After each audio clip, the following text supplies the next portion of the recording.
Hi, my name is Linda Padgett, and I am the blogger extraordinaire for the primalhappyplace.com. And I have with me here today my husband Chris, and we've been married for almost 24 years. And just very briefly, we want to talk about a tip that we want to give you that is guaranteed to put a spark of passion back into your marriage. And here's the tip. If you want your spouse to want you, to desire you, then be holy. Holiness is very attractive. Thanks for having me, Linda. This is an odd idea that somehow spiritual integrity, holiness would somehow be attractive. This is not necessarily talked about a lot, certainly not in our world, and rarely does it seem like it's even spoken about within the Catholic circles. But what we have found out is that because God has made us in such a way that we are made to be with Him forever, the more that we say yes to His will, to His love, and no to sin, the more authentically human we become. And there's something beautiful about seeing someone who is completely given over to what it is that they were created to be. So here's the misunderstanding. I should be able to do whatever I want, wherever I want, like just let passion rule. The thing is, not all passion is good. There's ordered passion, there's disordered passion. When you have a couple that says yes to the will of God in their life, it helps them to have ordered passion, and it's very appealing.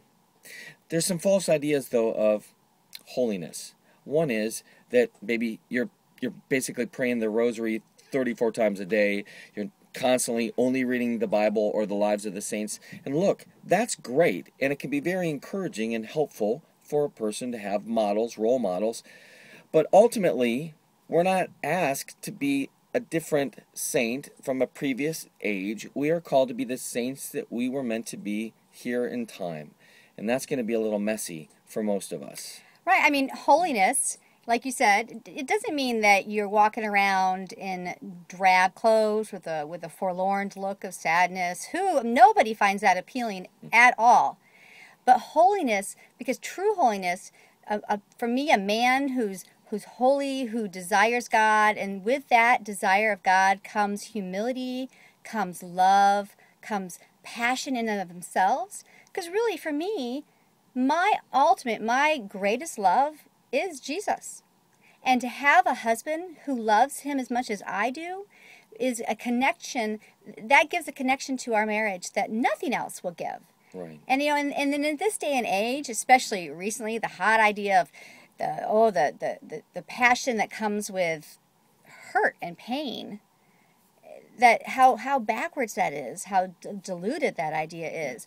Whereas true passion comes from love, comes from a union and joy. Joy. It's interesting because St. John Paul II said the opposite of love is to use. And unfortunately, we're really good in our culture at redefining terms. And unfortunately, as we continue to redefine love into using, we're going to see more and more things in the media and unfortunately in the family dynamic that will cause loving relationships to unravel. I've been trying for about 24 years of marriage to treat my wife with dignity and respect, and the last thing I would ever want to do is to hurt or to use or to cross boundaries. And for the times that I fail, I run to Jesus and receive the sacramental grace that I need, and that helps me to get back on track on what it means to truly be human. And the weird thing is that holiness is attractive. It is. So there you go. There's your tip for today. As you approach Valentine's Day and with all the other junk that's out there telling you how to increase the passion in your marriage and in your relationships, our tip to you is to pursue God together. Be the woman and the man that God intended you to be, because the woman and the man that's in your life will want all of that, will desire all that you are desiring, and that will bring great passion and love and depth to your relationship. So there you go. Have a good day and happy Valentine's Day.